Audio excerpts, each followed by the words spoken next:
Des talents créatifs mieux formés et outillés sur les valeurs sociétales. C'est tout le sens de l'incubateur des talents Mali Dinkoura ITM. Une initiative qui s'inscrit en droite ligne du projet Mali Culture 2025, initié par le ministre de l'Artisanat, de la Culture et de l'Industrie hôtelière et du Tourisme, à la suite de la décision présidentielle consacrant 2025, année de la culture au Mali. La phase 2 de la formation s'est achevée à la faveur d'une cérémonie présidée par le ministre Mahmoud Daffé ce jeudi 4 décembre 2025 à l'hôtel Mandé. Ce programme est un programme d'abord de professionnalisation. Le président du Mali pense qu'il faut que les jeunes Maliens soient des grands professionnels. C'est pourquoi dans son adresse, il a dit la promotion accrue des talents. Nous avons pu sélectionner des jeunes talents motivés pour les encadrer pendant quelques mois parce que les plus hautes autorités, dans leurs instructions, pensent que le nouveau Mali, ça va être le Mali des talents. Et c'est pourquoi nous avons pu atteindre ce niveau et vivement les prochaines étapes. Et nous saluons, c'est le lieu d'adresser nos remerciements au président du Mali, le gendarme Assimi Goïta, qui a bien voulu initier ce programme pour la formation, l'encadrement des jeunes talents du Mali. Du 1er au 4 décembre, les lauréats de la première cohorte de l'incubateur des talents Mali Dinkoura ont ainsi eu droit à un renforcement de capacités sur divers modules, dont le leadership et le management en lien avec les valeurs sociétales du Mali et le sentiment patriotique.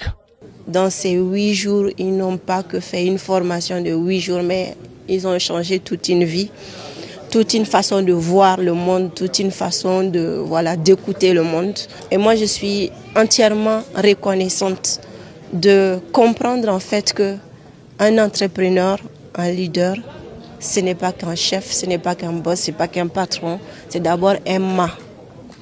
Et l'entrepreneuriat, c'est du maya. Comme le dit monsieur le ministre Mahmoud Daffé, c'est l'humanitude.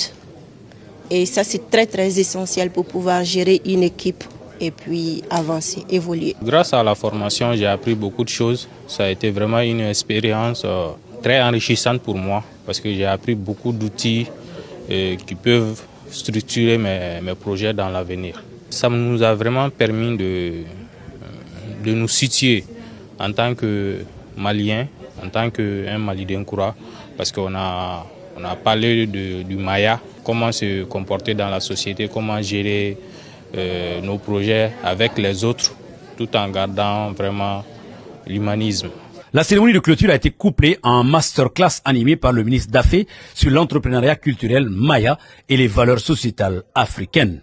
C'est d'abord un état d'esprit, l'entrepreneuriat. C'est-à-dire qu'il faut vraiment travailler pour avoir cet état d'esprit-là. On le devient, ça peut être inné comme ça peut s'apprendre, dans les deux cas.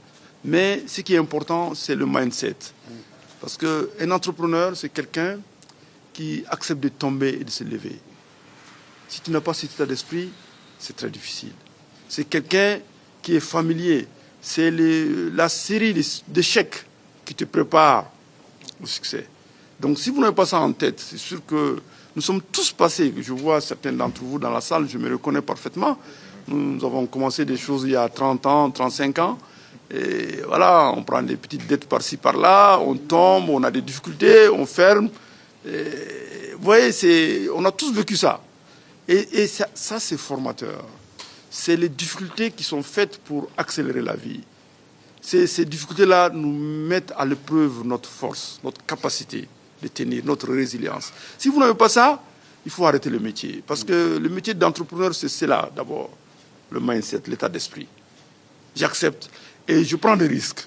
Parce que le résultat qu'on a aujourd'hui fait partie, c'est le prorata du risque qu'on a pris. La deuxième chose, en plus du mindset, l'entrepreneuriat, c'est un long voyage, c'est un process. Il faut un temps de maturation. Et malheureusement, vous les jeunes, vous êtes tellement pressés. Donc, mindset, état d'esprit. Numéro 2, le process. Le process est fondamental. Et à partir de là, numéro 3, les valeurs. Qu'est-ce qui nous différencie? C'est-à-dire que dans toute chose, il faut de la retenue. Et les occidentaux le disent autrement. Tout ce qui est excessif est nuisible. Et nous, on avait découvert ça il y a longtemps.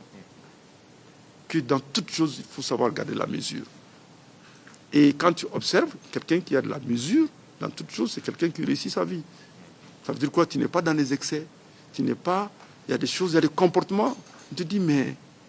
Et dans Béténier, tu ne dois pas faire ça. Mais dans la vie, s'il n'y a plus ça, tu vas développer des entreprises, tu vas développer des choses, mais ce n'est pas durable. Ça ne tient pas. C'est pourquoi on a appelé ce genre de modèle d'entrepreneuriat, c'est que c'est de l'entrepreneuriat durable. À noter que l'incubateur des talents Mali Denkoura ITM concerne à la fois les jeunes talents résidents au Mali, mais aussi ceux de la diaspora. Son objectif principal est de contribuer à la valorisation et à la promotion accrue des talents suivant la vision des plus hautes autorités maliennes.